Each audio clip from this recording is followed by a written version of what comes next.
कहते हैं कि गुरु जो होता है वो शिष्य की ज़िंदगी में बहुत कुछ होता है। गुरु की अहमियत एक ऐसे मान लीजिए आप कि ये खाली घड़ा है और गुरु जो है उसमें पानी भरने का काम करते हैं। हम जैसे लोग एक खाली घड़ा होते हैं जिसमें गुरु जो है अपने ज्ञान के द्वारा उसे बढ़ाने का काम करते हैं। एक ऐसी शख्सियत आज मेरे साथ बैठी हुई हैं जिनका मैं चाहे जितना शुक्रिया अदा करना चाहूँ वो कम है, क्योंकि उन्होंने किरतपुर ही नहीं आज पूरी ही दुनिया में अपने शिष्य बना लिए। जुल्फ़िकार मोहम्मदी सर आज हमारे साथ हैं।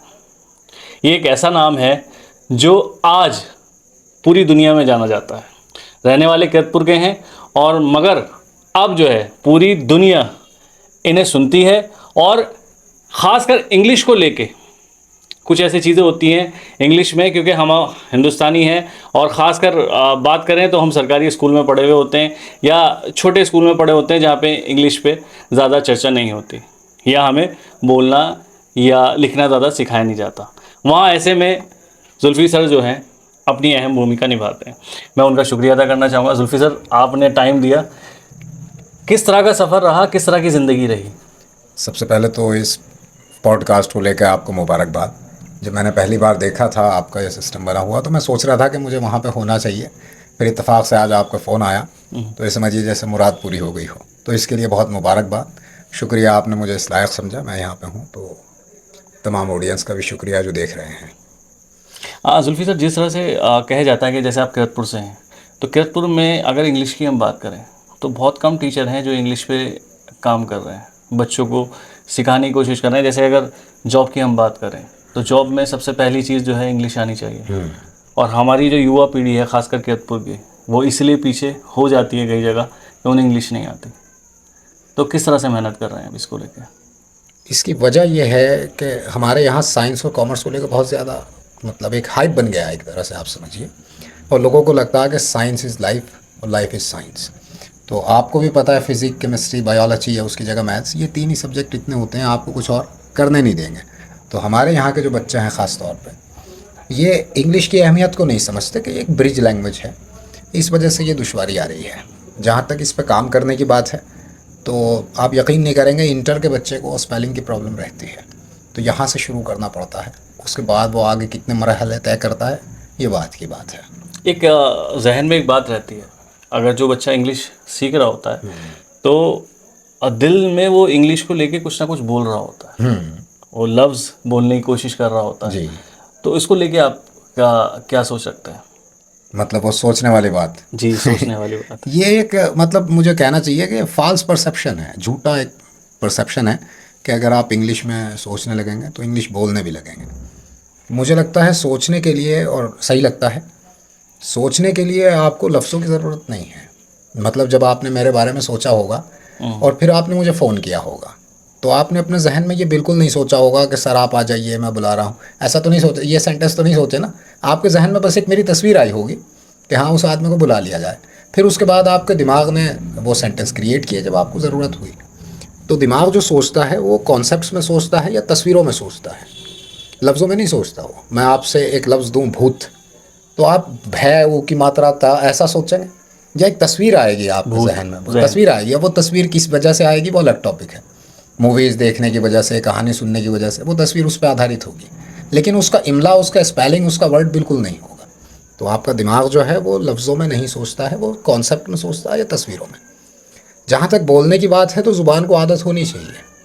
बहुत सारे वर्ड्स हैं जो आदमी बोल ही नहीं सकता, जैसे टेक्नोलॉजी। अब बोलना चाहें टेक्नोलॉजी तो बहुत मुश्किल पड़ेगा, क्योंकि ज़ुबान को आदत नहीं है। हमारे यहाँ टेक्नोलॉजी कहने का रिवाज है, टेक्नोलॉजी कहेंगे तो आसान हो जाएगा, ये चीज़ है। तो ज़ुबान की प्रैक्टिस सबसे बड़ी चीज़ है। सर, जिस तरह से अगर आपका सफ़र की हम बात करें, आप भी शायद मुस्लिम इंटर कॉलेज में पढ़े हैं। हाँ, इसी से पढ़ा हूँ, एडिट और सरकारी स्कूल। और मुस्लिम इंटर कॉलेज की उससे पहले सरकारी स्कूल में भी पढ़े हैं। तो सरकारी स्कूल का बच्चा आज जो है पूरे हिंदुस्तान में इंग्लिश सिखा रहा है, ऐसा कैसे हुआ? नहीं, तो सरकारी स्कूल तो अच्छे हैं, आज भी ठीक हैं। और पहले ये आपको भी पता होगा कि पहले ये बड़े अच्छे थे। आपकी वालिदा ने, खालदा बाजी ने मुझे पढ़ाया है, तो बड़ी मेहनत करती थी वो। आज भी उनके बारे में मैं जानता हूँ, बड़ी मेहनत करती हैं। हमारे माँ साहब नाहर सिंह साहब थे, उन्होंने बड़ी मेहनत की हमारे साथ मैथमेटिक्स में। वो अलग बात है, अपनी समझ में नहीं आया, लेकिन उन्होंने अपनी सी बहुत कोशिश की बेचारों नहीं, ने। परसेंटेज अगर लगाएं, जिस तरह से आपसे आपके साथ तो बच्चे और भी थे, मैम वही थी, सर वही थे, मगर बच्चे वो भी थे कि आज ही अगर देखेंगे उन्हें, आपके सामने ही घूमते हुए नज़र आ जाएंगे, कोई फैक्ट्री में काम करता हुआ नज़र आ जाएगा, ये कोई अलग किसी। अलग अलग अलग चीज़ है, मतलब हर आदमी हर चीज़ में आगे नहीं जाता है।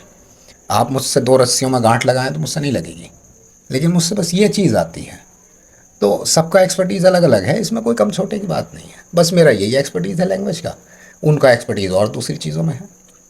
क्योंकि अगर किरतपुर की अगर बात आज की जाए तो, हाँ, सोशल मीडिया की बात की जाए तो सोशल मीडिया भी आपको सुनना पसंद करता है। बस ये इनाम है उसका, इसके और अलावा वहीं कुछ अगर और नहीं। किरतपुर के जो बड़े गुरु हैं, वो हर एक फंक्शन में, जहाँ पे भी इस तरह का कोई बड़ा फंक्शन हो रहा होता है, वहाँ सिर्फ आपको इसलिए इनवाइट किया जाता है कि जो बाहर से गेस्ट आ रहे हैं उनका जो आप स्वागत करेंगे तो उन्हें एक अलग सी फीलिंग आएगी। हाँ, बस ज़ुबान चला लेता हूँ मैं, इसके अलावा कुछ और नहीं, बस चरफज़ोरी तो है। सर अच्छा, ये जो युवा पीढ़ी है, अगर वो आपकी वाली जैसी ज़बान चलाना चाहे तो उसके लिए क्या करना पड़ेगा उसे?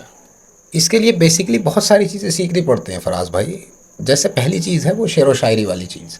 हमारी फ़िल्मों गानों इसमें से ये सिलसिला ख़त्म हो गया, तो किताबों पे बात रह गई। अब किताबें भी अपना वजूद ऑलमोस्ट खोने लगी हैं, बड़े अफसोस की बात है। आपको भी महसूस हो रहा होगा, अब किताबों की अहमियत बाकी नहीं है, ये नुकसानदेह है। और हमारा जो कल्चर है वो एक कंबाइंड कल्चर है लैंग्वेज का, इस ज़िला बिजनौर का, वेस्ट यूपी का, इसमें उर्दू हिंदी मिक्सअप है। अब यहाँ तीसरी ज़ुबान जो है वो इंग्लिश दाखिल हो रही है, लेकिन उसका साउंड वही है जो हिंदी के हिसाब से होना चाहिए, जैसे टेक्नोलॉजी ना कि टेक्नोलॉजी। तो ये चीज़ अजीब सी है, ये परेशान कर रही है।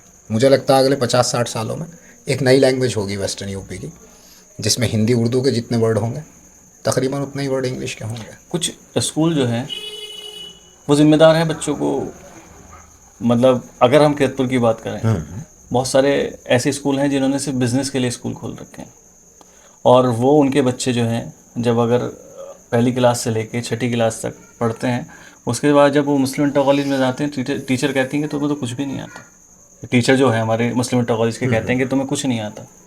वो शुरू से ही अगर स्कूल में उन्हें अच्छे से सिखाया जाए, पढ़ाया जाए, बहुत सारे स्कूल हैं, मैं नाम नहीं लेना चाहूँगा, उसके स्टूडेंट बिल्कुल ख़त्म है। वो सिर्फ फीस के लिए क्यों चल रहे हैं सर? नहीं, ऐसा इसलिए है, देखिए पैसा तो कमाना पड़ेगा आपको, किसी भी चीज़ में जो होगा वो तो कमाना पड़ेगा, क्योंकि ज़िंदा रहना है आफ्टर ऑल। तो ये ज़िंदा रहने का एक ज़रिया है, तो इसमें तो कोई बुराई नहीं है, लेकिन बदले में आप क्या प्रोडक्ट वापस कर रहे हैं ये भी ज़रूरी है। जहाँ तक एजुकेशन की बात है तो मेरा ख़्याल है कि इसके लिए बच्चे काफ़ी हद तक ज़िम्मेदार हैं। अगर कोई स्कूल, वैसे मुझे तो ऐसा पता नहीं क्योंकि मैं घर से ही कम निकलता हूँ, तो अगर उसकी फंक्शनैलिटी में मज़ा नहीं आ रहा है, इतना रिप्रोडक्टिव नहीं है वो, इतना प्रोडक्टिव भी नहीं है, तो माँ बाप को भी जाहिर सी बात है सोचना चाहिए। नहीं, एक सरकार की तरफ से तो अब ये आ गया ना कि फेल नहीं हो करना है हाँ, वो बच्चों तो को। नो डिटेंशन पॉलिसी एक ज़माने से अब चली आ ऐसे में रही क्या है। है कि सेकंड क्लास का कोई बच्चा है, अब अगर देखा जाए तो वो फर्स्ट के लायक भी नहीं है, उसके बाद भी उसे 5वीं तक पहुंचा दिया जा रहा है। हाँ, इसकी वजह है, इसकी बड़ी कॉमन सी वजह है। मेरा बच्चा नर्सरी क्लास में गया, या आपका बच्चा आया नर्सरी क्लास में, मान लीजिए मेरे स्कूल में। अब उस नर्सरी में काम क्या होता है, अक्षर पहचानने का काम होता है, छोटा बड़ा ABCD अलिफ बाता, यही काम होता है, 1 2 3 नंबर्स पहचानना। अब आपसे मेरे ताल्लुकात हैं, बच्चा नर्सरी में वो नंबर को रिकॉग्नाइज़ नहीं कर पा रहा, लेकिन आपके मेरे ताल्लुक़ तो हैं, वो तो मैं रिकॉग्नाइज़ कर रहा हूँ ना। अब मैं क्या करूँगा, उस बच्चे को KG LKG में प्रमोट कर दूँगा आपके ताल्लुक़ की वजह से, लेकिन वो पहली प्रॉब्लम जो रिकॉग्नाइजेशन की है वो तो बाकी है। अब KG में उसे अक्षर नहीं पहचानने हैं, अब उसे लफ्ज़ लिखने हैं, वर्ड्स लिखने हैं, लेकिन प्रॉब्लम अभी पहली वहीं है। अब मैं उसे KG से पहली में भी प्रमोट कर दूँगा आपसे ताल्लुक़ की वजह से। एक दूसरा सिनेरियो ये भी हो सकता है कि मुझे ये डर हो कि यार ये गार्जियन जो है दूसरी क्लास में दूसरे स्कूल में ले जाएगा, लिहाजा इसका नाम नहीं काटते, KG में प्रमोट कर देते हैं। अब बच्चा KG से पहली में आ जाता है, लेकिन वो प्रॉब्लम जो नर्सरी में थी अक्षर ना पहचानने की, वो अभी भी, वो तो कहीं नहीं जा रही ना, उस पर काम ही नहीं हो रहा। उस बच्चे की क्या गलती सर? बच्चे की गलती नहीं है, गलती इस सेटअप की है पूरे। आप एक माहौल देखिए, फेल होना एक गाली देने जैसा हो गया है। मतलब फेल होना ना एक गालीनुमा वर्ड बन गया है, कि एब्यूजिव वर्ड बन गया है आजकल, और लोग इसे बर्दाश्त नहीं कर रहे बिल्कुल भी। मैं जब पढ़ता था, आपको भी याद होगा, जब आप पढ़ते होंगे तो हाई स्कूल में आधी आधी क्लास वापस रह जाती थी, आज ऐसा नहीं होता है। तो ये फेल ना होना ही इस चीज़ के लिए ज़िम्मेदार है, जहाँ तक मैं समझता हूँ। स्कूल वगैरह की कोई खास नहीं, कि एक जोक था कि अगर आपके हाथ में चाइनीज़ किताब दे दी जाए या कोई और देश की किताब जी, ले ली जी। जाए तो आप कैसे पढ़ेंगे। तो इसी तरह से अगर वो पहली क्लास का या 5वीं क्लास का बच्चा है, जब उसे लफ्ज़ ही 5वीं क्लास में जो उसने जैसे आपने वाली बात कही, वो 5वीं क्लास में आने के बाद भी वो समझ नहीं पा रहा, वो उस चीज़ों को पढ़ नहीं पा रहा, वो टीचर के सामने जाने से बच रहा है कि वो टीचर मुझसे सुनना चाहेंगे, वो मुझसे कहेंगे ये काम करो। तो ऐसे में जब माँ बाप क्या करें कि वो बच्चा जैसे अभी मेरे सामने एक पिछले दिनों कुछ एक मामला आया, एक बच्चा था, वो 6ठी क्लास में हमारे बड़े स्कूल में पहुंच चुका था, मगर वो पहली क्लास का बच्चा था वो। मतलब हाँ क्वालिटी के हिसाब हाँ। से। तो ऐसे में मैंने उसके माँ बाप से, और लोग भी थे, कई कई जगह और मामला था इस तरह का, तो बात करी तो उन्होंने ध्यान नहीं दिया। तो ऐसे में क्या कहना चाहेंगे। ये एक सोसाइटल प्रेशर है, मतलब सोशल प्रेशर है एक हमारे अंदर। मैंने आपसे बताया कि फेल होना एक एब्यूजिव वर्ड हो गया है। ये माँ बाप ने भी एक स्टेटस सिंबल बना लिया कि मेरे बच्चे के इतने परसेंट मार्क्स और तुम्हारे बच्चे के इतने परसेंट मार्क्स। अब इसमें कंपटीशन हो रहा है कि फराज भाई के बच्चे के 79 हैं और मेरे बच्चे के जो हैं वो 72 क्यों हैं। अब मैं उसे यहाँ प्रेशराइज़ कर रहा हूँ, उसके स्कूल वालों को भी प्रेशराइज़ कर रहा हूँ कि देखो भाई मेरा जो पड़ोसी है उसके बच्चे के 79 आ रहे हैं उस स्कूल में, लिहाजा मैं अपने बच्चों को वहीं लेके जाऊँगा। अब वो स्कूल वाले क्या करेंगे, उन्हें रिपोर्ट कार्ड भर देंगे, वो सिंपल सी बात है। तो ये जो एक प्रेशर चल रहा है, ये जो एक, मुझे अंग्रेज़ी में इसके लिए टर्म होती है एक रैट रेस, तो वो रैट रेस जो चल रही है ये अगर रुक जाए तो मुझे नहीं लगता एजुकेशन में या स्कूल्स में कोई प्रॉब्लम है। मेन चीज़ ये है कि फ़ेल होना बर्दाश्त करना चाहिए। एग्ज़ाम में 2 ही तो रिज़ल्ट होने चाहिए ना, एक फेल पास और एक फेल। अब अगर दूसरा रिज़ल्ट ही ना हुआ तो फिर एग्ज़ाम ही कहाँ रह गया, वो उसका तो कॉन्सेप्ट ही ख़त्म हो गया। तो जैसे सरकार भी अगर इस पे बात करें, जैसे सरकार को ये चीज़ दिख रही है कि भाई हम फेल नहीं करते और बच्चा जो है कमज़ोर है, और आगे जाके अगर जैसे अब ये बात होती है कि स्किल इंडिया, बहुत सारी चीज़ें और भी बात होती है कि जॉब नहीं है मार्केट में। अब जैसे कोई कोर्स करके चला भी जाता है, वो इंटरव्यू देता है, वो इंटरव्यू फेल हो जाता फेल हो है, जाता तो उसकी वजह भी तो यही है कि जब बच्चे शुरू से फेल होते हुए आ रहे हैं और वो बाहर निकल के जॉब की ट्राई करते तो उनका सिलेक्शन नहीं होता, तो बेरोजगारी तो सबसे पहले लगता है मुझे। ऐसा आपके हिसाब से क्या ऐसा है फराज भाई कि सोशल प्रेशर जो है ना ये बहुत बड़ी चीज़ है। प्रधानमंत्री हों या राष्ट्रपति हों या यूपी के सीएम हों या बिहार के सीएम, किसी भी जगह के सीएम हों या पीएम हों, सोशल प्रेशर ये सारे हजरात फील करते हैं। मिनिस्ट्रेशन, एडमिनिस्ट्रेशन, सब लोग सोशल प्रेशर फील करते हैं, क्योंकि अल्हम्दुलिल्लाह हम डेमोक्रेसी में रहते हैं और यहाँ पब्लिक जो है वो सबसे ज़्यादा पावरफुल चीज़ है ना। अब एक सोशल प्रेशर है कि बच्चा फेल नहीं होना है, फेल होता तो वो उल्टी सीधी हरकतें अंजाम देते हैं। उसी सोशल प्रेशर में गवर्नमेंट का ये मामला है कि भाई ठीक है, फेलिंग में थोड़ी नरमी रखी जाए। पहले तो वो नो डिटेंशन पॉलिसी थी, अब वो तकरीबन ख़त्म सी हो गई, लेकिन ख़त्म ही हुई है, बस काम उस पर जारी है। फेल नहीं कर पा रहे हैं किसी को। आप, जैसे आप सीनियर हैं, और अगर कोई स्कूल में इस तरह का बच्चा होता है सर, तो उसके टीचर से आप क्या कहना चाहेंगे। नहीं, इसमें मुझे लगता है कि टीचर बहुत ज़्यादा कुछ नहीं कर पाएगा। इसमें जो ज़्यादा रोल है वो माँ बाप का है, अगर वो उस प्रेशर को झेल लें। क्योंकि अगर देखा मेरा जाए, बच्चा जो है पहली अगर क्लास जैसे में गैरपुर रिपीटर में हो देखा गया। जाए, बहुत सारे लोग माँ बाप नहीं पढ़े हुए, क्योंकि वो मजदूरी करते हुए आ रहे थे, बिल्कुल उन्होंने ठीक है दुरुस्त। वो उन्होंने जो है ठीक है शादी कर ली, शादी करने में बच्चे हो गए, मगर अब जो है स्कूल में उन्होंने डाल दिया। उन्होंने सोचा कि टीचर जो है उसे काबिल बना देगी और सब कुछ उसके हाथ में ही है। बिल्कुल बिल्कुल। ऐसे में अगर वो माँ बाप नहीं पढ़ा पा रहे तो उन टीचरों के लिए क्या कहना चाहेंगे, क्योंकि कंपटीशन बहुत ज़्यादा टफ हो गया सर। अरे ये स्कूल का जो सिस्टम है उसमें अकेला टीचर, आपको पता है, कुछ खास नहीं कर पाएगा। टीचर से ऊपर प्रिंसिपल होता है, प्रिंसिपल से ऊपर मैनेजर या मालिक होता है उस स्कूल का, तो वो अकेला भी कुछ नहीं कर पाएगा। और सबसे बड़ी चीज़ मैंने आपसे बताया, सोशल प्रेशर। माँ बाप अगर ये कह दें कि मेरा बच्चा अगर इस क्लास को रिपीट कर रहा है तो करने दीजिए। हड्डी हड्डी हमारी, खाल खाल हाँ, हमारी। हाँ, वो इस तरह का तो मैं नहीं कह पाता यहाँ पे। वो पुराना मुहावरा था और वो हम आपके लिए आया था, अब वो चीज़ ख़त्म हो गई है। अब कोई गार्जियन ऐसा नहीं आता स्कूल में भी जो ये कहे कि वो हड्डी हमारी और खाल तुम्हारी। अब इस तरह का जुमला नहीं सुना जाता। लेकिन हाँ, ये सोशल प्रेशर अगर थोड़ा चेंज होता है और माँ बाप इसे एक्सेप्ट कर लेते हैं कि ओके फेल हो गया कोई बात नहीं, रिपीट हो गया कोई बात नहीं, तो सुधार 100% आएगा। इसमें ना एजुकेशन सिस्टम जिम्मेदार है, ना स्कूल, ना टीचर्स। यही टीचर्स बढ़िया रिजल्ट देंगे, यही स्कूल अच्छा रिजल्ट देंगे और यही बच्चे बेहतर होंगे। अब जैसे आपकी जो ऑडियंस है जी, उसके लिए क्या मैसेज देना चाहेंगे। बस मेरा तो यही है कि एजुकेशन जो है ये पूरी तरह से एक इंडिविजुअल केस है। एक क्लास में 50 बच्चे, 30 बच्चे, 60 बच्चे होते हैं। एक बच्चा इंग्लिश पकड़ता है, एक सोशियोलॉजी पकड़ता है, एक केमिस्ट्री पकड़ता है, अलग अलग सब्जेक्ट पकड़ते हैं। तो यहाँ हमारे अपने ड्रीम्स बीच में नहीं आने चाहिए। कि भाई तुझे जो है इंग्लिश ही सीखनी है। जहाँ बच्चे का आपको एक नेचुरल इंस्टिंक्ट नज़र आ रहा है, एक इंट्यूटिव स्किल नज़र आ रहा है कि हाँ इसमें ये बेहतर है, तो उसे उसी में अगर बेहतर किया जाए तो ये ज़्यादा बढ़िया रहेगा, बनिस्बत इसके कि मैं अपने ड्रीम्स अपनी औलाद पे थोपूँ, बनिस्बत इसके, या ये है कि इस चीज़ में मुझे ज़्यादा फ़ायदा नज़र आ रहा है, इंजीनियरिंग कर लो जी, इसमें ज़्यादा स्कोप है। तो ज़रूरी नहीं कि सारे लोग इंजीनियरिंग ही करके कामयाब होंगे, कुछ लोग ठीक है कामयाब हो जाएंगे, कुछ बीट हो जाएंगे उसमें। लेकिन होना यही चाहिए कि जो आपकी इंट्यूटिव स्किल है, जैसे बत्तख है, उसे तैरना कोई नहीं सिखाता, तो ये उसका इंट्यूटिव स्किल है।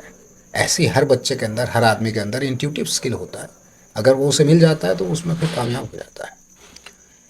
तो जुल्फ़िकार सर ने आज जो कहा वो शायद आपके समझ में आया होगा, और हमारी जो कोशिश है, ख़ासकर जुल्फ़ी सर की जो कोशिश है कि वो बच्चा पढ़े जिसके माँ बाप नहीं पढ़े लिखे, हाँ बिल्कुल, ये होना चाहिए, सुधार तभी आएगा। क्योंकि उसे जब वो कामयाब होगा, और कामयाब होने के बाद जब वो उन अपने माँ बाप को जिन्होंने गरीबी देखी है, जिन्होंने गुर्बत देखी है, उन्हें वो सपने दिखाएगा और उन सपनों को वो सच करेगा, तो उन माँ बाप का दिल खुश होगा और अपने बच्चों को वो दुआ देंगे।